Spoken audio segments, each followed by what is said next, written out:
안녕하세요. 이장훈 노무사입니다. 반갑습니다. 오늘은 여러분들 23회 대비 그 1차 공인노무사 그 객관식 문제풀이 해설 강의를 좀 할 건데요. 오늘 저희가 이제 그 문제가 노원 노트 각각 25문제씩으로 준비가 되어 있는데, 일단 오늘 문제는 여러분들 뭐 실력 테스트보다는 전체적으로 이래독하면서 복습을 하는 그 차원으로 문제를 좀 구성을 했고요. 그래서 여러분들이 너무나도 당연히 맞출 수 있는 그런 지문들은 좀 뺐고, 그리고 주제별로 이제 출제 영역에 따라서 출제되는 빈도들이 있거든요. 거기에 맞춰서 이제 문제를 좀 냈고, 최신 판례 내용도 좀 수록하고, 그리고 최신 개정된 내용도 수록을 좀 해놨습니다. 자, 그러면 바로 저희 PPT 보면서 문제풀이를 좀 진행하도록 하겠습니다. 그리고 이제 오늘 수업은 여러분들 이제 단순하게 단맛 찍고 가는 게 아니라 전체 일회도 복습을 하는 차원으로 가기 때문에 노원 문제가 한 25문제인데 이게 한 40분 정도 시간이 좀 걸릴 것 같아요. 그래서 노원 노트 우리가 쉬는 시간 없이 한꺼번에 진도를 좀 나가도록 하겠습니다. 자, 우리가 총론 파트에서 이제 법원성 문제 되는 부분하고, 그리고 근기법 32조 근로의 권리에서 문제가 한 문제씩 빠지지 않고 나오기 때문에 출제를 했는데요. 자, 일단 법원성이 인정되는 거는 자치 법규까지 다 인정이 된다라는 거. 그래서 근로계약 인정되고 있고요. 자, 그리고 이제 관행도 이제 인정될 여지가 있는데, 관행은 이제 우리가 판례 문장이 있죠. 그래서 규모적 사실로서 승인되거나 사실상 제도에서 확립되어 있다고 볼 수 있을 정도로 우리가 규범의식에서 지지될 때 그때 인정이 되고 있고요. 자, 세 번째 이제 우리가 아이로 협약인데 이게 중요하죠. 그래서 아이로 협약에서 이제 그동안에 인정하지 않았던 7개 협약을 다 우리가 인정을 하고 있고요. 유일하게 이제 인정하지 않는 게 강제근로 철폐하는 협약이죠. 그래서 제가 두 문자로 강철 이렇게 말씀을 드렸고, 그리고 우리가 판례 그리고 행정해석 이거는 인정이 안 됩니다. 그래서 잠깐만, 인정될 수 있는 것을 모두 고르시오니까 기역, 니은, 디귿 해서 정답은 요게 되고 있고요.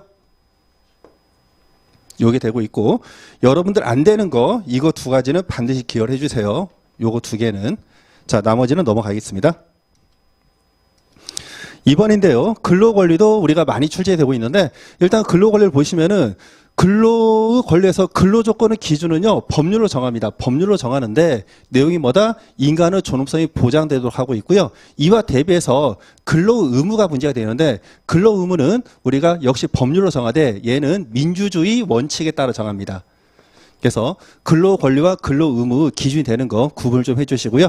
자, 그 다음에 2번을 보시면은 국가는 사회적 경제 방법으로 근로자의 고용 증진, 적정임금 보장에 대해서는 노력을 해야 되고요. 이와 구분되는 거는 이제 최저임금이죠.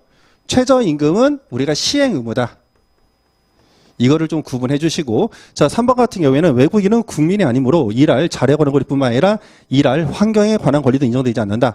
자, 우리가 근로 권리는요, 일할 자유에 관한 권리뿐만 아니라 일할 환경에 관한 권리도 인정되고 있는데, 외국인도 사람이기 때문에 일할 환경에 관한 권리는 인정이 되고 있죠. 그래서 얘는 인정되지 않지만 얘는 인정된다. 그래서 옳지 않은 것 우리가 3번이 되고 있고요.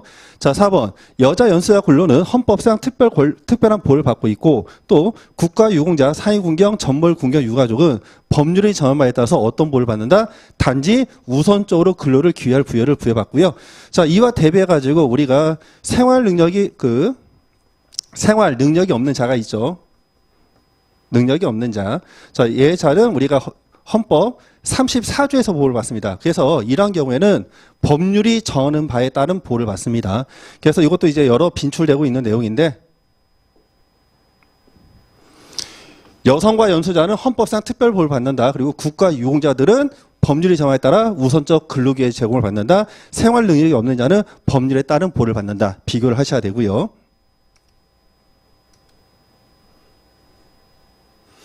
자, 3번입니다. 자, 3번도 많이 빈출되는 영역인데요.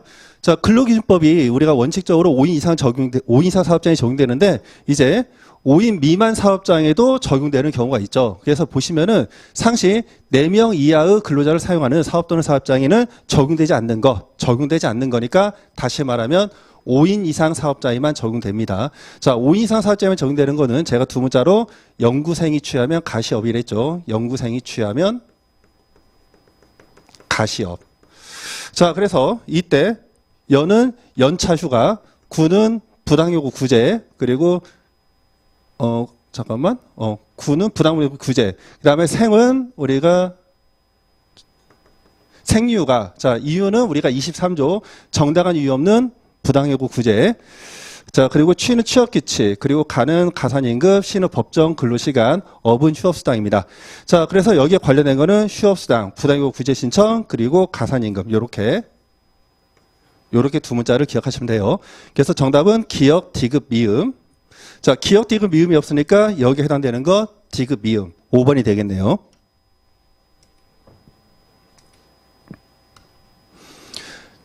자, 4번입니다. 직장 내 괴롭힘에 관한 내용으로 옳지 않은 건데요.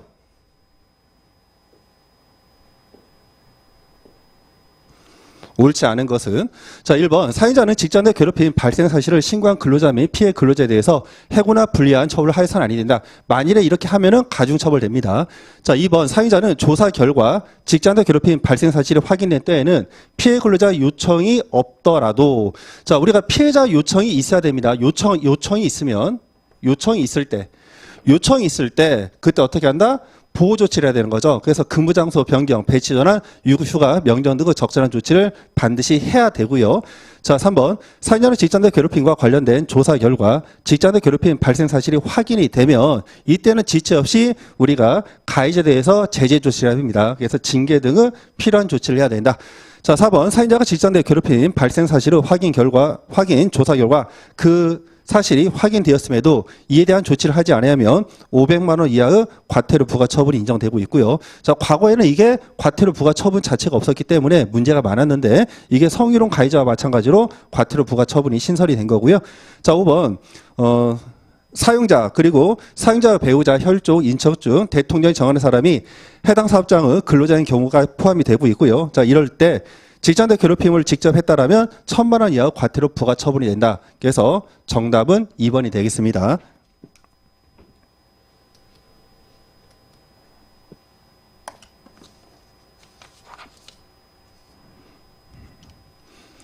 (5번인데요) 근로조건 명시 교부매란 설명으로 옳지 않은 겁니다. 자, 1번 사회자는 근로계약을 체결하는 경우에 임금 구성 항목, 계산 방법, 지급 방법, 소정 근로시간, 유급주일, 연차 휴가라는 사항이 명시된 자 서면인데 이때 서면은 우리가 전자문서도 포함이 되고 있습니다. 전자문서 제외가 틀렸고요. 그래서 근로자한테 교부해야 됩니다. 자, 그래서 근로기준법상 우리가 서면 명시에서 전자문서가 포함되는 거는요. 근로계약서 플러스 뭐가 있다? 급여 명세서죠. 급여 명세서. 이와 대비해가지고 우리가 해고 서면 통지, 해고 서면 통지는 입법 미비가 아닙니다. 해고 서면 통지는 우리가 전자문서를 포함한다는 법률 규정 자체가 처음부터 없어요. 자, 2번 서면 명시 교부 사항이 근로자 대표하고 서면 합의에 따라서 변경되는 경우에는 근로자 요구가 있으면 그 근로자에게 교부한다. 그래서 서면 명시 사항 중에 변경이 있는 게 아니라 어떤 거 근로자 대표의 서면 합의에 따라서 변경된 경우에 한해서 근로자가 요구가 있으면 언제나가 아닙니다. 해당 근로자가 요구가 있으면 그때 근로자한테 교부를 해야 된다. 넘어가시고요. 3번 근로계약은 반드시 서면으로 작성하지 않다 하더라도 사업상 그 효력이 무효가 되는 것은 아니고요. 그래서 구두 계약도 일단은 가능합니다. 자, 4번 명시할 근로조건을 명시하지 않거나 또는 서면 교부사항에 대해서 교부하지 않는 경우 즉 근로계약서 미작성 미교부 행위에는 우리가 500만 원 이하의 벌금에 처하고요. 이와 구분할 게 기간제법상 기간제 근로자라던가 단시간 근로자의 근로계약서를 미작성하거나 미교부한 경우에는 이때는 과태료 부과 처분이 있습니다. 자, 5번 명시된 근로조건이 사실과 다른 경우에 근로자는 근로조건 위반 이유로 손해배상을 청구할 수 있다. 자, 명시된 근로조건이 사실과 다른 경우에는 우리가 원칙적으로 손해배상 청구도 가능하고요. 그리고 즉시 계약 해지 가능하고요. 그리고 귀양여비 지급도 청구가 예외적으로 가능합니다. 자, 6번 넘어가겠습니다. 자, 취업규칙인데요. 취업규칙에 이제 최신 판례 내용들이 좀 두어 개가 있습니다. 그래서 법리 부분을 제가 지문으로 출제했는데, 자, 보시면은 사회자와 근로자 사이에 근로관계 종류 권리 의무 변경 사항입니다. 근로관계가 종료가 되었어. 그러면 더 이상 근로자 신분이 아니죠. 자, 그렇다 하더라도요. 근로자와 사행자 사이에 존속하는 그 이전에 존속했던 근로관계에 직접 관련이 있는 것, 그래서 근로자 대우에 관한 사항이다. 그렇다면 이때는 취업규칙에 있어서 근로조건에 해당합니다. 그래서 원래 근로조건은요, 채용 이후에 근로관계 존속 중에 있는 대우에 관한 사항인데 예외적으로서 근로관계가 종료된 후 권리 의무에 관한 사항이라 하더라도 근로관계가 직접 관련이 있다면 이때 근로조건에 해당한다는 최신 판례 내용이고요. 자, 2번 취업규칙 분립 변경의 대상인 근로조건이나 복무규율에 관한 근로자의 기득의 권리, 이익은 종전 취업규칙의 보호 영역에서 의하여 보호되고 있는 직접적이고 구체적인 이익을 의미하고요. 역시 최신 판례 내용이고, 자 3번 취업규칙 변경이 여러 근로자 집단 중에 하나의 집단에게만 불이익하지만 향후 다른 근로자 집단에게도 변경된 취업규칙 자체가 예상이 된다면 이때는 전체 근로자 집단이 취업규칙 분립 변경의 동의 주체가 되고 있고요. 자 4번 근로자 집단적 의사일정 방법에 의한 동의를 받지 아니한 경우에도 노동자 및 사용자 측과 소급적으로 변경된 퇴직급 지급률을 따르기로 하는 단체합을 차이한 경우, 즉 우리가 단체합 분립변경 무효인데 소급동의했을 때 그 효과입니다. 자, 이 경우에 기득이익을 침해하게 되는 기존 근로자에 대해서도 변경된 퇴직금 지급률이 적용되고요. 자, 5번 근로자에게 불리한 내용으로 변경된 취업규칙은 근로자 집단적 동의를 받았다 하더라도 근로자 개별적 동의가 없는 한 적용되지 않는다. 자, 그래서 이 부분은 우리가 이제 이 취업규칙과 그리고 근로계약과 관계인데요. 이거 지문이 조금 보충이 좀 필요하네요. 해당 내용은 우리가 연봉계약서가 있는데 연초에 연봉계약서를 체결했는데 이것보다 불리하게 이제 취업규칙으로서 임금 피크제를 도입한 거죠. 임금 피크제.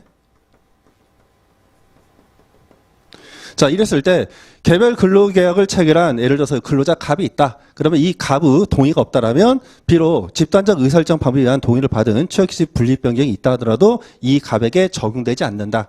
판례 내용이죠. 자, 그래서 정답은 1번이 되겠습니다. 자, 다음 7번입니다. 통사임금에 관한 내용인데요. 자, 해당 내용도 판례로만 다 구성을 했습니다. 단체박의 정기 상여금을 특정 시점에 재직 중인 근로자에게만 하나에서 지급한다는 규정을 둔 경우에 특정 시점 이전에 퇴직한 근로자에게 근무일수에 비례하여 정기상여금이 지급된다 하더라도 정기상여금은 통상임금에 해당되지 않는다. 자, 우리가 정기상여금은요, 원칙적으로 임금성이 인정되는 통상임금입니다. 그런데 단순하게 통상임금성을 부정하기 위해서 재직중 조건을 달았다는 거죠. 요거를 플러스했다. 자, 그때 이제 작년 나온 최신 판례 내용입니다. 설령 그렇다 하더라도요, 이 경우에 원래 정기상여금은 임금성이 인정되고 통상임금성이 인정되기 때문에 단지 재직중 조건을 다뤘다는 이유만으로 통상임금성이 부정되지 않는다는 최신 판례 내용입니다. 그래서 요거 통상임금에 해당하죠. 통상임금에 해당한다. 정답은 1번이 되고 있고요. 자, 2번 전년도 근무 실적에 따라 당연연도에 특정 임금의 지급 여부나 지급액이 정해지는 경우에는 고정적 임금에 해당합니다. 자, 반면에 대상 근무 기간하는 업무를 평가해서 지급하는 경우에는 지급 여부나 어떤 지급액 자체가 불확정이기 때문에 이때는 통상임금성이 부정되고 있고요. 자, 3번 근로기준법상 통상임금에 속하는 임금을 통상임금에서 제외하기는 노사합의, 즉 통상임금 제합의는요, 원칙적으로 가연법규 위반으로 효력이 인정되고 있지 않고요. 네 번째, 근로기준법상 통상임금에 속하는 임금을 통상임금에서 제외한 노사 간의 합의 우위를 주장하는 것은 원칙적으로 신의 측에 위배되지 않죠. 자, 그리고 다섯 번째, 근로자 추가 법정 청구가 원칙적으로 신의 측 위배에 해당되지 않지만 예외적으로서 신의 측의 일반적인 적용 요건을 갖추고 또 특별한 사정이 인정되는 경우에는 예외적으로서 허용이 됩니다. 자, 그때 판단인데요. 중대한 경영상 어려움을 초래하거나 또는 기업의 존립을 위태롭게 하여 신의 측에 위배된 여부는 신중하고 엄격하게 판단한다. 그래서 이것도 이제 맞는 지문이고요. 정답은 1번이 되겠습니다.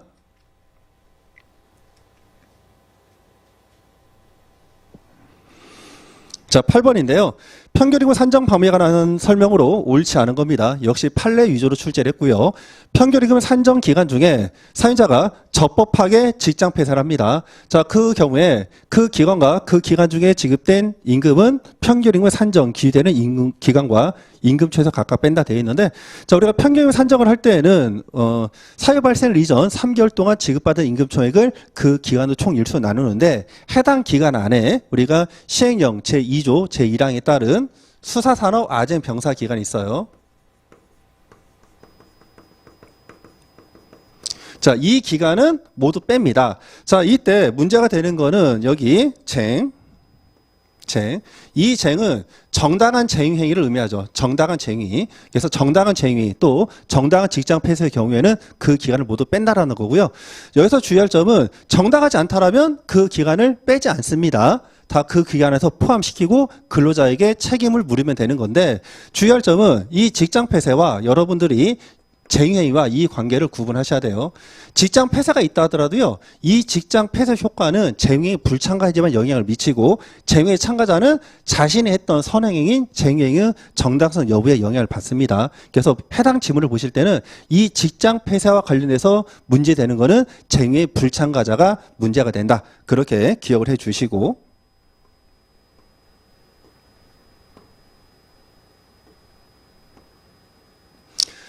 자, 그래서 요거는 이제 맞는 거고요. 자, 2번 보시면은 직장 폐쇄 기간이 근로자의 위법한 쟁의 기간에 겹친대요. 그러면 여기에 위법한 쟁의에 겹쳤어. 그러면 이 경우는 모두 해당 근로자가 결근 처리가 되는 거죠. 그래서 이거는 포함이 됩니다. 그래서 포함된다. 정답은 2번이 되고 있고요. 자, 3번 사용자 직장 폐쇄 기간은 일률적으로 근계법 시행령 제2조 제1항 제6에서 말하는 제가 말을 잘못했네. 자, 이 기간 위법한 여기를 했으니까 이거는 다 결근 처리가 되죠. 결근 처리가 되니까 이 경우에 퇴직금 산정 기간에 포함을 시킵니다. 포함이 되니까 어떻게? 이 시행령 제2조 제1항 제6호 기간에 포함되지 않는다죠. 자, 이게 여러분들 좀 조문 보실 때 조심하셔야 돼요.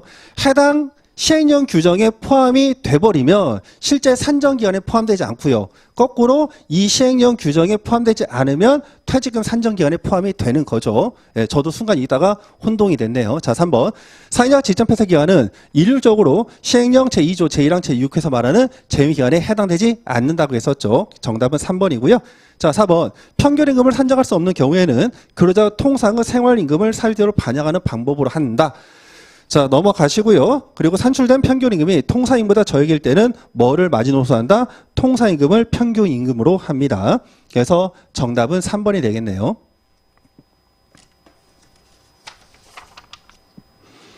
자, 다음 9번입니다. 탄력적 근로시간에 관한 설명으로 옳지 않은 건데요. 자, 1번 사용자는 근로자 대표하고 서면 합의에 따라 6개월 이내의 단위기간을 평균하여 1주간의 40시간을 초과하는 범위 내에서 법정 근로시간을 초과하여 근로하게 할 수 있고요. 자, 단위기간이 3개월을 초과하여 6개월 이내인 탄력적 근로시간제의 경우에는 특정 주 근로시간을 52시간, 특정 날의 근로시간을 12시간을 초과할 수 없고요.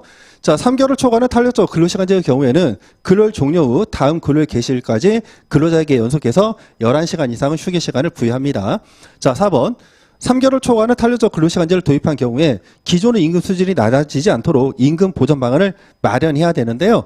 우리가 3개월 이내의 탄력적 근로시간제는 단순하게 임금 보전 방안을 마련해야 된다. 이렇게만 되어 있는데 3개월 초과 6개월 이내의 탄력적 근로시간제는 고용노동장관에게 신고를 해야 된다. 이렇게 되어 있고 단서가 있죠. 그래서 이때 추가적으로 뭐가 있냐. 우리가 근로대표 서면합의가 있는 경우는 논외입니다. 근로자 대표와의 서면합의.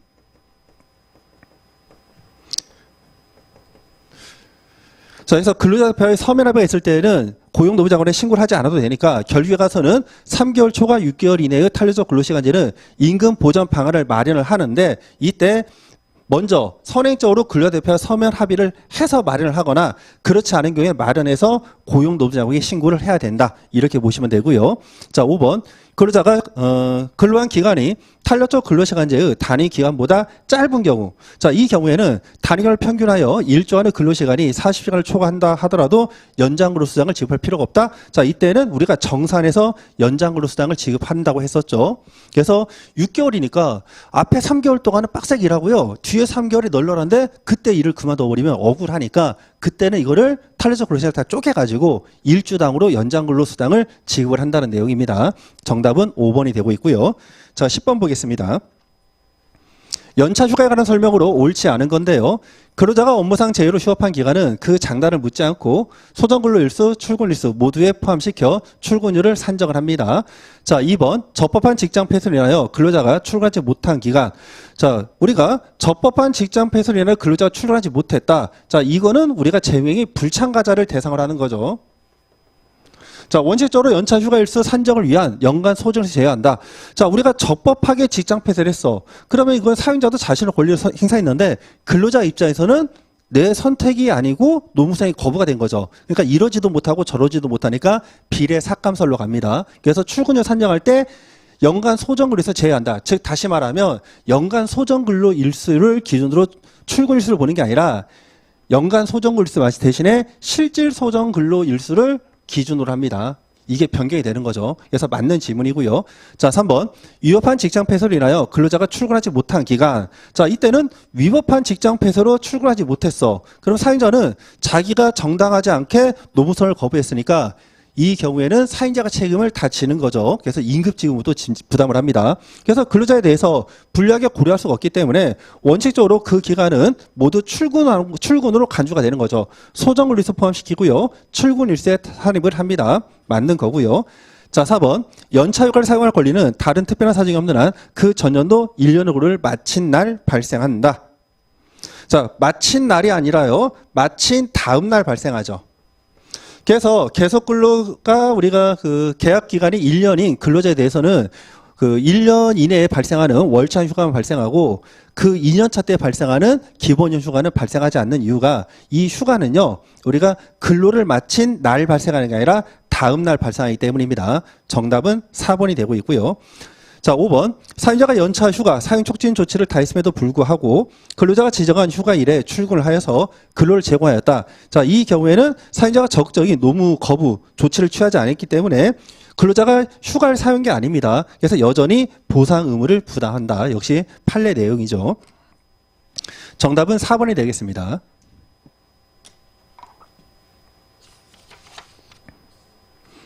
자, 11번입니다. 여성과 연소자에 대한 특별 보호에 관한 설명으로 옳지 않은 건데요. 사용자는 임신 중 그리고 산후 1년이 지나지 않은 여성, 자, 이런 자들에 대해서는 도덕상 보건상 유해 사업에 사용하지 못한다 되어 있고요. 여기에 추가적으로 연소자도 들어가죠. 자, 이와 대비해가지고 우리가 지금 연소자라는 일반 성인으로서 일반 여성이죠. 일반 여성. 자, 일반 여성은 이때 도덕상은 빠지고요. 보건상 출산 관련 기능에 유해 위험 사업에 사용하지 못하죠. 위험 사업. 그래서 이걸 좀 구분해 주시고. 자, 2번 임신 중인 여성이 명시적으로 청구한 경우에는 고용 노무장관의 인가를 받으면 야간 및 휴일근로를 할 수 있다. 자, 우리가 연소자와 일반 여성의 경우에 야간 휴일근로를 할 때는 일단 근로자가 동의하고 고용노무장관의 인가를 받으면 되는데 임신 중인 여성의 경우에는요. 단순한 동의가 아니라 명시적 청구다. 이거 구분을 해주시고. 자, 3번 사용자는 임신 중인 여성 근로자가 명시적 청구한 경우에는 시간의 근로, 즉 연장 근로를 하게 할 수 있다. 자, 연장 근로는요. 임신 중인 여성 근로자의 경우에는 그 어떠한 경우에도 인정이 안 됩니다. 할 수 없습니다. 정답 3번. 자, 4번 사용자는 임신 중인 여성에게 출산 전과 출산 후를 통하여서 90일 쌍생아의 경우에는 120일의 출산 전후 휴가를 부여해야 되고요. 자, 이때 유급 처리가 반드시 되는 거는 우리가 90일 중에 60일 그리고 120일 중에 75일을 우리가 유급으로 반드시 보장을 합니다. 자, 5번 사용자는 임신 후 12주 이내 36주 이후에 있는 여성 근로자가 하루 2시간의 근로시간 단축을 신청한 경우 이를 허용해야 되죠. 그래서 임신기 근로시간 단축 제도가 인정되고 있다. 자, 다음 넘어가시면요. 12번입니다. 자, 12번은 인사처분에 관한 내용인데요. 자, 일단 제가 제목을 전직으로 달았습니다. 사용자는 업무상 필요한 범위 내에서 상당한 재량을 가지고 있죠. 전직 처분이 금기법 23조 제1항이 위배되거나 권리 남용에 해당되지 않는 한 원칙적으로 유효하고요. 자, 이때 업무상 필요성과 근로자가 받는 생활상 불이익 등을 비교해서 이러한 전직이 사용자의 권리 남용에 해당하는지 여부에 따라서 그 정당성 여부가 달라지고 있고요. 자, 이때 업무상 필요성은요, 인력 배치 변경 필요성뿐만 아니라 이런 선택 합리성과 같은 것을 의미하고, 자, 여기에는 추가적으로 업무 능률의 증진, 직장 집서 유지나 회복, 근로자 인하 등의 사정도 포함이 되고 있죠. 그래서 정답은 3번이 되고 있습니다. 자, 4번. 전보 처분에 따른 생활상 불이익은요, 근로자가 통상 감수할 정도를 현저히 벗어난 것이 아니라면 이때는 정당한 인사권 범위에 속하고 있고요. 자, 5번. 부당 전직에 대한 벌칙 규정이 없습니다. 자, 우리가 노원 파트는요, 기본적으로 구제주의가 원칙이기 때문에 뭘 어겼다 하더라도 처벌하지 않습니다. 자, 반면에 노조법은요, 구제주의뿐만 아니라 처벌주의가 있어요. 그래서 노조법에서 금지하는 행위를 만일에 위반했다, 그때는 처벌 규정이 있다는 거 기억을 해주시고, 자, 사용자는 부당 전직에 응하지 않았다는 이유만으로 근로자를 징계할 수가 없다 해서 정답은 3번이 되겠습니다.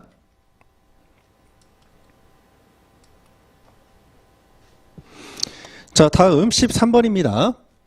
경영상 유의한 해고에 관한 설명으로 옳지 않은 건데요. 자, 이것도 정리에 관한 그 최신판의 내용을 제가 수록을 한 거예요. 자, 그래서 사용자가 사업 일부분을 폐지하고요, 그 사업분에 관한 근로자를 해고한 경우, 자, 원칙적으로 이 경우에는 구조조정 정리해고로 접근을 하는 거고요. 예외적으로서 이게 통상해고로 해당되는 경우에는 일부 사업 폐지가 사업 전부 폐지로 볼 수 있는 경우에 하나라는 내용입니다. 그래서 사업의 폐지 또는 축소 자체가 사업 전체 폐지와 같다고 볼 수 있을 특별한 사정이 만일에 인정이 된다라면 이때는 경영상 위한 해고 요건을 갖추지 못했다 하더라도요, 이 해고는 뭐로 간다? 이 해고는 통상해고로 가는 거죠. 통상해고. 정예고가 아니라. 그래서 이때는 유효하게 될 수가 있습니다. 정답은 1번. 자, 2번. 일부 근로자를 정리해고한 사용자는요, 근로자를 해고한 날로부터 3년 이내에 해고된 근로자가 해고 당시에 담당하였던 같은 업무에 종사할 근로자를 채용할 경우 정리해고된 근로자가 원한다면 그 근로자를 우선적으로 고용해야 된다. 자, 그래서 정리해고 시 우선 재고용 의무를 인정하고 있는데요, 여기에 관련된 판례 내용이 또 있죠. 3번. 사용자가 해고 근로자에게 고용계약을 체결할 의사가 있는지를 확인하지 않은 채 제3자를 직접 바로 채용했다라면 이때는 특별한 사정이 없는 한 우선 재고용 의무를 위반한 것으로 볼 수가 있습니다. 자, 4번. 사용자가 우선 재고용 의무를 이행하지 않은 경우에 해고 근로자는 사용자를 상대로 고용 의사에 가름하는 판결을 구할 사부상 권리가 있고요. 자, 이러한 판결이 이제 법원에 의해서 확정이 된다면 그때 비로소 직접 고용 관계가 성립을 합니다. 자, 5번. 해고 대상자는 사용자가 우선 재고용 의무를 이행하지 않은 데 대해서 우선 재고용 의무가 발생한 때부터 고용관계가 성립할 때까지, 자, 근로자 지위가 없었기 때문에 이때는 임금 상당의 손해배상 청구권을 행사를 합니다. 그래서 정답은 1번이 되고 있고요. 14번입니다. 해고 절차에 관한 설명으로 옳지 않은 건데요. 자, 객관적으로 요양을 위한 휴업이 필요함에도 불구하고 사용자의 요구 등 다른 사정으로 출근하여 근무하고 있는 경우에는 해고가 제한되고 있는 휴업 기간에 포함이 된다. 자, 우리가 해고 금지 기간이 있죠. 그게 업무상 부상으로 휴업한 기간 플러스 30일, 그리고 출산 전후 휴가 기간 플러스 30일, 그리고 모든 육아 휴직이 아닌 남녀 고평법에 따른 육아 휴직 기간은 원칙적으로 해고 금지 기간입니다. 자, 이때 휴업이라 하면요, 실질적인 휴업 필요성이 인정이 돼야 된다는 거죠. 그래서 객관적으로는 요양을 위한 휴업 필요성이 있어요. 자, 그런데 회사의 어떤 다른 사정에서 단순하게 나가서 출근만 하고 있는 경우, 이때는 해고가 금지되고 있는 휴업기간에 포함이 된다는 거죠. 그래서 이때 출근은 정상적 노동력 제공이 돼야 됩니다. 정상적인 노동력 제공이 돼야 돼요. 자, 그 다음에 2번. 해고 금지 기간 중이라 하더라도 만일에 일시 보상을 하였다 또는 사업을 계속할 수 없는 경우가 생긴 경우에는 즉시 해고가 가능하고요. 자, 3번. 해고가 부당해고에 해당되어 원직 복직이 되었다 하더라도요, 근로자는 해고 예고 수당을 사용자에게 반환할 의무가 없죠. 그래서 이 해고 예고 수당은 해고 효력과는 무관하고요. 해당 근로자가 갑작스러운 실직으로부터 구직 기회를 보장받을 수 있도록 보호하는 데 그 입법 목적이 있습니다. 자, 4번. 해고 대상자가 이미 해고 사유가 무엇인지 구체적으로 알고 있었다. 자, 그에 대한 충분히 대응할 수 있는 상황이었다. 자, 이 경우에는요, 우리가 비록 해고 통지는 서면에 그 해고 사유와 해고 시기를 구체적으로 명시해야 되지만 이미 이러한 사정이 있다라면 우리가 징계 사유를 축약해서 기재하는 것도 금기법 위반이 아닌 거죠. 그래서 상세히 기재하지 않았다. 금기법 위반이 아니라 위반이다. 위반이 아니라 이때는 위반이 아니게 되는 겁니다. 그래서 이것도 역시 작년 2차에서 나왔던 최신 판례 내용입니다. 자, 5번 사인자가 해고 예고를 한 해고 사유와 해고 시기를 명시한 서면을 한 경우에는 해고 서면 통지를 한 것으로 간주된다. 해서 금기법 27조 제2항 내용입니다. 자, 다음 15번입니다.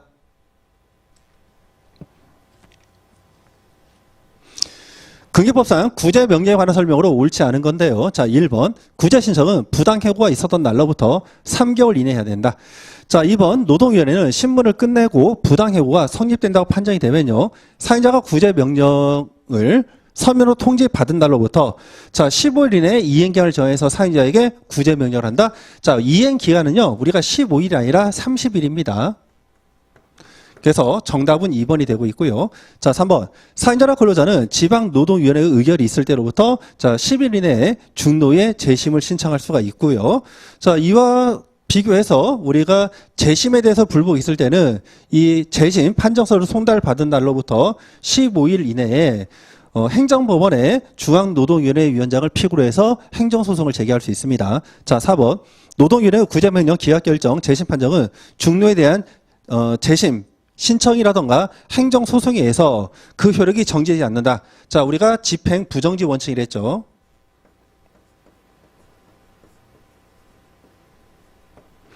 자, 5번.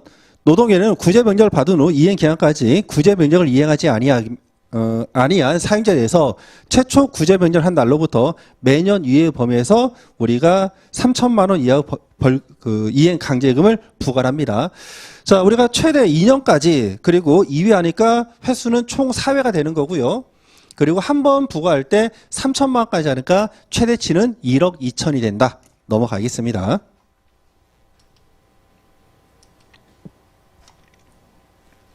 (16번) 최저임금법에 관한 설명으로 옳은 건데요. 자, 사인자는 단순 노무 업무로 고용노동장관이 정하여서 고시한 직종에 근로하는 근로자라 하더라도 1년 이상의 기간을 정하여서 근로계약 체결하고 수습한 날로부터 3개월 이내라면 최저임금액에서 10%를 뺀 금액을 시간급 최저임금으로 지급할 수 있다? 자, 지급할 수 없죠. 자, 그래서 우리가 원칙적으로 최저임금을 우리가 보장을 하는데 지금 현재 예외적으로서 신체, 정신적으로 이제 장애가 있는 자로서 고용노동장관의 인가를 받은 경우에는 최저임금을 적용하지 않고요. 그리고 수습 중인 자도 원칙적으로 최저임금을 적용하지 않지만 이때 예외가 두 가지가 있죠. 자, 우리가 최저 수습 기간을 3개월로 두는데 이때 첫 번째 단순 노무 종사자의 경우에는 수습에 관련돼서 예외가 인정되고 있고요. 자, 그리고 그 계약 기간 자체가 1년 미만인 자의 경우에도 수습 기간이 있어서 예외가 있다. 자, 빈출이니까 이것도 기억을 해 주시고. 자, 2번. 최저임금위원회는 고용노동부 장관으로부터 최저임금에 관한 심의 요청을 받은 후에 이를 심의해야 되고, 최저임금안을 의결하고 심의 요청을 받은 날로부터 우리가 60일이 아니라요 90일입니다. 90일 이내 고용노동부 장관에게 제출해야 된다. 미기출 법령 규정입니다. 자, 3번. 고용노동부 장관은 최저임금위원회가 심의하여 제출한 최저임금안에 따라 최저임금을 결정하기가 어렵다고 인정이 되거나 또는 고시된 최저임금안에 대해서 근로자를 대표하는 자, 사인자를 대표하는 자가 고시된 날로부터 10일 이내에 이의를 제기한 경우에는 자, 20일의 기간 내에 이유를 밝혀서 위원회 10일 이상의 기간을 정하여서 재심의를 요청할 수 있다. 자, 우리가 지금 최저임금법에서요 거의 다 기출이 됐는데 이 재심의에 관련된 절차 규정은 아직까지 미기출입니다. 그래서 제가 모의고사 문제로 한번 출제를 해봤고요. 자, 4번 고용노동장관은 최저임금회가 재심에서 제적한 재심에서 재적용 과반 출석에 출석형 과반 찬석으로 당초 최저임금안을 재의결한 경우에는 그에 따라 최저임금을 결정한다. 자, 우리가 재의결할 경우에는 특별의결 종족수입니다. 자, 특별의결 종족수는 재적 과반수 출석에 출석 3분의 2 찬성이죠. 자, 그래서 틀린 거고요. 자, 5번 사인자는 1개월을 초과하는 주기로 지급하는 임금을 총액 변동 없이 매월 지급하는 것을 취업시기를 변경하면요. 이때 변경은 불이익하죠. 분리 변경에 해당합니다. 자, 다만 그 절차에 있어서 해당 사업 또는 사업장에 근로자가 과반수로 조직된 노동조합이 있을 때 그 노동조와 근로자가 과반수로 조직된 노동조합이 없을 때에는 그 근로자의 동의를 받는 게 아니라 의견 청취로 족하죠. 의견 청취. 자, 그래서 정답은 3번이 되겠습니다.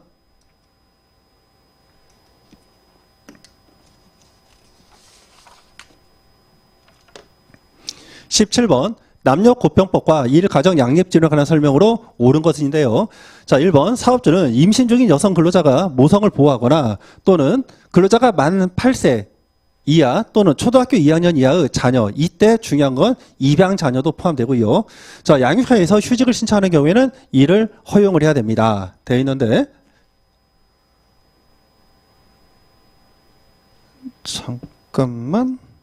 요거는 이제 맞는 지문이고요. 자, 여기서 이제 사유하나가 이번에 또 추가가 되었죠. 그래서 과거에는 이 태어난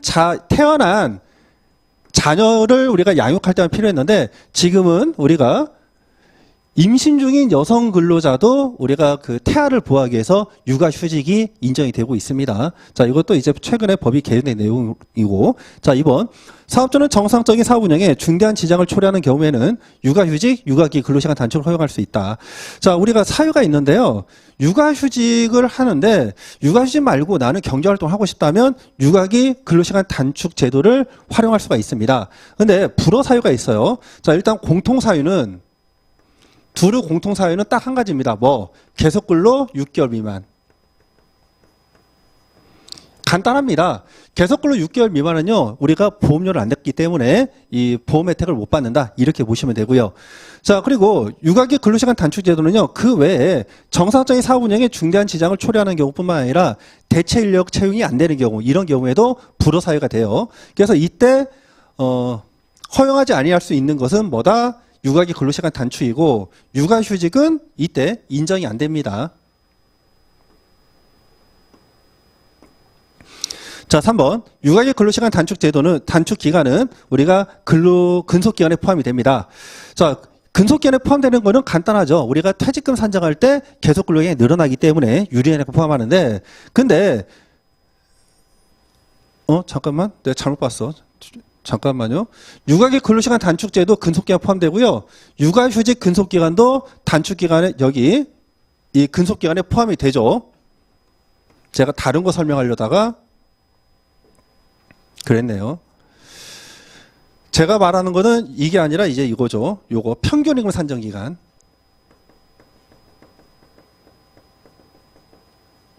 요걸 얘기한 거예요. 평균 산정기간.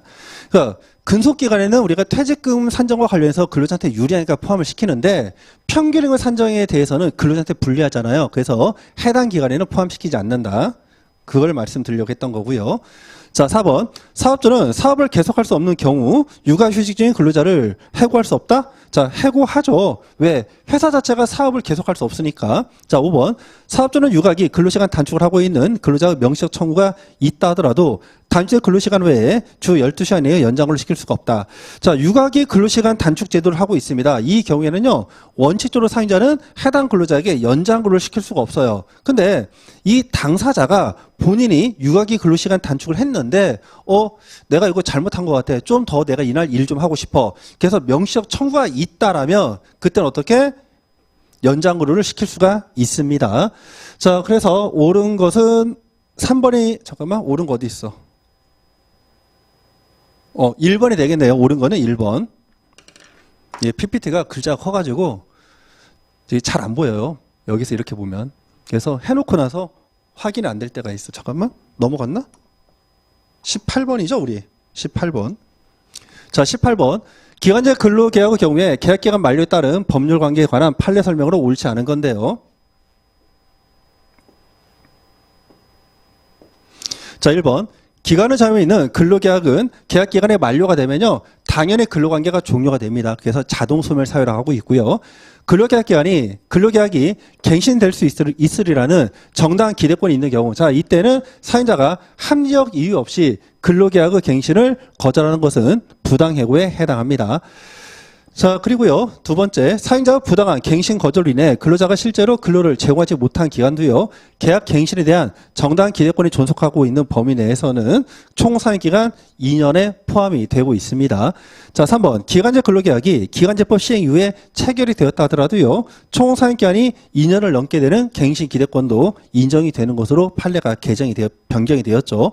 자, 4번, 정년을 이미 경과한 상태에서 기간제 근로계약을 체결한 경우 근로계약 갱신에 관한 정당한 갱신 기대권이 과거에는 인정을 안 했는데 이것도 역시 판례가 변경돼서 인정이 됩니다.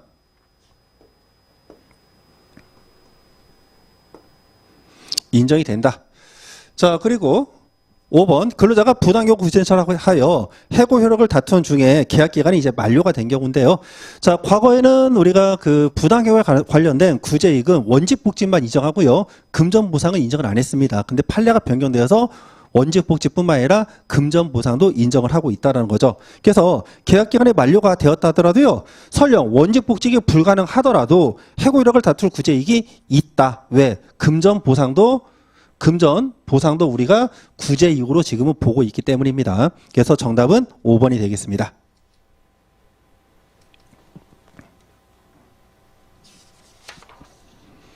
자, 19번입니다.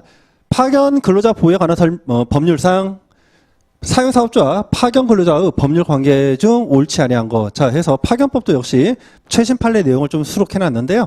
자, 1번, 사용사업주가 2년을 초과하여 계속적으로 파견 근로자를 사용하고 있는 경우에는 해당 근로자를 직접 고용을 해야 되겠죠. 자, 2번, 사용사업주가 직접 고용 의무를 이행하지 않은 경우에 파견 근로자는 사용사업주를 상대로 고용 의사에 가름하는 판결을 구한 사후상 권리를 행사하고요. 자, 3번, 파견 기간 중에 파견 사업주가 변경되었다는 이유만으로 직접 고용 의무 규정의 적용을 배제할 수는 없다. 자, 우리가 직접 고용 의무 규정은요, 실질적으로 파견 근로자와 사용 사업자의 관계이기 때문에 파견 근로자 법률 관계가 변경되었다 하더라도요, 영향을 받지 않습니다. 그래서 배제할 수 없다. 자, 4번, 사용사업자에게 직접 고용 의무가 발생한 후에 파견 근로자가 파견 사업자에 대한 관계에서 사직하거나 해고를 당했다 하더라도요, 사용사업주는 여전히 직접 고용 의무를 부담한다. 그래서 파견 근로자와 사용사업주 법률 관계는 파견 근로자와 파견 사업주와 파견 근로자 법률 관계에 대해서 영향을 받지 않는다. 중요한 내용이고요. 자, 5번. 사용사업주는 직접 고용 의무 규정에 따라 근로관계를 체결할 때 기간제 근로계약을 자유로이 체결할 수 있다. 자, 우리가 사용사업주가 직접 고용 의무를 부담할 때는요, 원칙적으로는 어떻게 한다?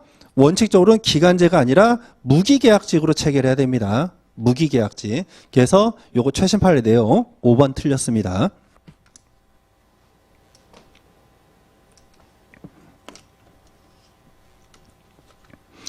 자, 20번입니다. 산업안전보건법상 휴게시설에 관한 설명으로 옳지 않은 건데요. 자, 휴게시설은 요즘에 실무에서 굉장히 핫 이슈여가지고 제가 혹시나 하고 이걸 한번 문제를 한번 내봤습니다. 자, 상시 근로자 20명 이상을 사용하는 사업장은 근로자가 휴게 시간에 이용할 수 있는 휴게시설을 갖춰야 되고요. 자, 여기 이제 의무 대상자가 있는데 몇 명이다? 상시 근로자 20명 이상. 자, 그리고 특히 해당 그 사업장 자체에 청소나 또 경비원이 있다. 자, 그분이 이제 2명 이상이다. 자, 이런 경우에는 그분 합쳐서 근로자 수가 10명 이상 20명 미만 사업장은요, 휴식 시간에 이용할 수 있는 휴게시설을 갖춰야 됩니다. 그래서 이게 적용되는 사업장 내용이고요. 자, 휴게시설은 최소 6제곱미터 이상이 돼야 되고요. 자, 공동 휴게시설은요, 사업장에서 휴게시설까지 왕복 이동에 걸리는 시간이 휴식 시간은 20%를 넘지 않도록 하고요. 자, 5번 정답을 주고 있죠. 휴게시설에는 의자 등의 휴식이 필요한 비품, 식수, 설비 등이 갖춰져 있어야 됩니다. 갖춰져 있어야 된다. 그래서 그냥 빈 공간만 있고 거기에 그냥 휴게시설이다. 이런 것들이 인정이 안 된다는 거죠. 그래서 정답은 5번. 자, 다음 21번입니다. 자, 근태법상 중소기업 퇴직연금 기금 제도에 관한 설명으로 옳지 않은 건데요. 자, 이것도 이제 그 수업할 때는 양이 많아가지고 제가 대충 넘어갔습니다. 그래서 혹시나 몰라서 이제 모의고사 문제로 제가 하나 냈는데요. 중소기업 퇴직연금 기금제도란 중소기업 근로자들의 안정적인 노후 생활 보장을 위해서요. 중소기업들이 이제 개를 드는 거라겠죠. 친복계처럼. 둘 이상의 중소기업 사업자 또는 근로자가 납입한 부담금 등을 공동기금으로, 즉 일종의 개라고 생각하시면 됩니다. 일종의 개. 조직 운영하여 근로자에게 급여를 지급하는데 이 동관리를 누가 한다? 근로복지공단에서 동관리를 합니다. 신뢰성이 있도록 국가기관. 자, 그리고 근로복지공단은 중소기업 퇴직연금 기금 표준 계약서를 작성해서요. 고용노동부장관에게 신고하는 게 아니라 고용노동부장관의 승인을 받아야 됩니다. 미리. 승인을 미리 받아야 된다. 정답은 3번. 자, 4번. 사용자는 매년 1회 이상 정기적으로 가입자의 연간 임금 총액의 12분의 1 이상을 해당하는 부담금을 현금으로 가입자의 중소기업 퇴직연금 기금제도 개정에 납입을 하고요. 자, 5번. 근로복지공단은 중소기업 퇴직연금 기금 표준 계약서 내용에 변경이 있다. 자, 이때는 고용노동부 장관이 정한 바에 따라서 사용자 및 가입자에게 그 변경 사항을 반드시 통보를 해줘야 됩니다. 그래서 이 내용은 여러분들이 본 수업 시간에는 양이 많아가지고 좀 처리하기 어려운 거를 제가 이제 문제로 그래도 이 정도는 한번 기억을 해보자 해서 출제를 한 거고요. 자, 다음 22번입니다. 임금채권 보장법상 대지급금 설명으로 옳지 아니한 거. 자, 대지급금 제도가 지금은 과거에는 일반 대지급금만 있었지만 지금은 간이 대지급금도 생겼다고 했었죠. 그래서 간이 대지급금은 아직 미기출 영역이기 때문에 해당 내용으로 제가 문제를 좀 구성해 봤습니다. 고용노동장관은 사업자가 근로자에게 미지급 임금 등을 지급하라는 법원의 확정된 종국 판결, 자, 그리고 지급 명령, 소상 화해 등이 있는 경우 또는 고용노동부 장관이 근로자에게 체불, 임금 등 사업적 확인서를 발급하여 사업적 미지급 임금 등이 확인된 경우, 자, 이때는 우리가 재직 근로자가 청구하면요, 간이 대지급금을 청구한다. 자, 사유와 관련돼서요, 우리가 일반 대지급금은 회사가 망한 거죠. 회사가 망해서 이제 공단이 대신 주는 거고요. 간이 대지급금은 뭐냐? 회사가 살아 있을 수도 있는데 사유자가 지금 돈을 안 줘. 그때 근로자가 이거 싸우기 좀 번거로우니까 어떻게 받을 돈이 있다는 게 확인이 되면 받을 수 있습니다. 그걸 확인해 주는 게 어디다? 법원, 그리고 고용노동부 장관. 이렇게 기억을 하시면 되고요. 자, 2번. 퇴직근로제에 대한 대지급금은 해당 근로자가 하나사업에 근로하는 동안에 한 번만 받을 수가 있다. 여러 번 못 받습니다. 자, 그리고 3번. 재직중 대지급을 지급받는 근로자가 이제 퇴직까지 합니다. 자, 그러면 우리가 간이 대지급금과 그리고 일반 대지급금을 중복해서 받을 수는 없다는 내용이에요. 자, 재직 중에 이미 받았어. 그럼 이거는 간이 대지급금이죠. 자, 그럼 왜 퇴직에 받아? 퇴직은 우리가 일반 대지급입니다. 중복해서 받을 수가 없습니다. 그래서 이미 지급받은 한도 내라 하더라도 지급할 수 있다? 아닙니다. 중복 안 됩니다. 중복 안 됨. 그래서 정답 3번. 자, 4번. 대지급을 받을 권리가 있는 사람이 부상이나 질병으로 대지급을 수령할 수 없다. 그럼 어떻게? 일반 제3자가 아니고 반드시 가족에 대해서만 그 수령을 위임할 수 있다. 자, 5번. 고용노동부 장관이 대지급금으로 퇴직금을 지급하여 사업주에 대해서 그 청구권을 대의하는 경우에는 해당 근로에 갖는 모든 권리를 다 우리가 대의합니다. 그래서 퇴직금 채권 등에 대한 최우선 변제권도 우리가 대의해서 행사할 수 있다. 넘어가시고요. 그래서 정답은 3번이 되겠습니다. 자, 23번. 직업안전법상 직업안전기관 이해자가 행하는 사업에 관한 설명으로 옳은 것은 이거 오타입니다. 옳지 않은 겁니다. 옳지 않은 것은 이렇게 돼 있고요. 자, 우리가 직계소업 사업을 할 때는 우리가 국내냐 아니면은 국내냐 국외냐 또는 유료냐 무료에 따라서 달라지죠. 그래서 이걸 이렇게 먼저 볼까요? 국내다 아니면 국외다. 자, 국내면 이거는 관할이 시군구고요. 국외면 관할이 어디다? 고용노동부 장관입니다. 자, 그리고 유형에 따라 가지고 이게 무료다. 무료면 절차가 얘는 신고고요. 이게 유료다. 그러면 절차는 뭐가 된다? 얘는 등록이 됩니다. 이거를 좀 구분하세요. 그래서 국내에서 무료로 직업 소개 사업을 합니다. 자, 그러니까 어떻게? 관할은 주된 사무소의 소재를 관할하는 시군구. 그리고 무료니까 신고를 해야 되고요. 자, 국외다. 무료다. 그럼 어떻게? 고용노동부 장관에게 신고를 합니다. 자, 이번에는 유료 직업 소개 사업입니다. 자, 일단 국내니까 관할이 어디다? 시군구장이죠. 시군구장에게 등록을 하고요. 국외다. 그러면 유료는 어떻게? 고용노동부 장관에게 등록을 한다. 넘어가겠습니다. 자, 3번. 결혼중개업, 숙박업, 식품접객업 중 대통령으로 정하는 영업에 해당하는 사업을 경영하는 자는 직업소개 사업을 하거나 직업소개 사업을 하는 법인의 임원이 될 수가 없다. 그래서 이 내용 자체는 우리가 약간의 어떤 인신매매 여기에 이제 관련된 업종들이다. 이렇게 보시면 되고요. 자, 4번. 근로자 공급 사업을 하려고 하는 자는 고용노동부 장관은 허가를 받아야 되고요. 자, 5번. 근로자 공급 사업 허가의 유효기간은 3년이다. 자, 그리고 연장 허가의 유효기간은요. 연장 전 허가 유효기간이 끝나는 날로부터 2년이 아니라 3년이죠. 그래서 허가가 유효기간이 3년인데 연장했을 때 2년이 되는 거는 여러분들 외국인 고용법에서 외국인 근로자가 입국한 날로부터 우리가 고용 활동을 3년간 할 수 있고 그 활동 기간을 연장할 때 이제 우리가 3년이 아니라 2년이죠. 그와 대비해서 기억을 좀 해주시기 바랍니다. 정답은 5번. 자, 다음 24번입니다. 근로복지 기본법에 관한 설명으로 옳은 건데요. 근로복지 기본법상 근로복지 정책은 임금, 근로시간, 기본적인 근로조건 등을 포함하고 있지 않죠. 자, 얘는 포함되지 않습니다. 그래서 기본적인 근로조건은 무슨 법을 적용을 받는다? 근로기준법 적용을 받고 있고요. 자, 복지와 관련된 거는 이제 근로복지 기본법 적용을 받고 있죠. 자, 2번. 근로복지 기본법상 고용노동부 장관은 관계, 중앙행정기관의 장과 협의해서요. 근로복지 증진에 관한 기본계획을 우리가 수립해야 되는데 자 3년이 아니라 5년이죠. 간단하게 여러분들 정권 바뀔 때마다 쓴다 이러면 틀리진 않고요. 자 3번 국가 보조를 받고 있는 비영리 법인이 근로복지 사업을 추진하는 경우에는 고용노동부 장관의 허가를 받는다가 아니라 자 우리가 국가 보조를 받는 비영리 법인이 하는 경우에는 이때는 어떻게 한다? 허가가 아니라 협의만 하면 됩니다. 상의만 하면 돼요. 상의. 자, 그리고 4번. 우리사주조합은 차입급으로 취득한 우리사주를 해당 차입금을 융자하거나 융자 보증한 우리사주 제도 실시 회사 금융기관에 담보로 제공할 수가 있다. 그래서 우리사주조합은 돈이 없으니까 돈을 빌려서 우리사주를 살 수가 있는데 믿고 돈을 못 빌려주죠. 그리고 어떻게? 돈을 빌려주면 우리사주조합 사고 그 우리사주조합을 담보로 제공해 줄게. 이렇게 하면 돈을 빌린다는 거죠. 가능하고요. 자, 5번째. 사내근로복지기금 법인은요. 자금 차입을 할 수가 없죠. 맞습니다. 자, 이건 왜냐하면 회계가 섞이는 것을 막기 위한 거예요. 돈 섞이는 걸 막기 위한 겁니다. 자, 마지막 25번.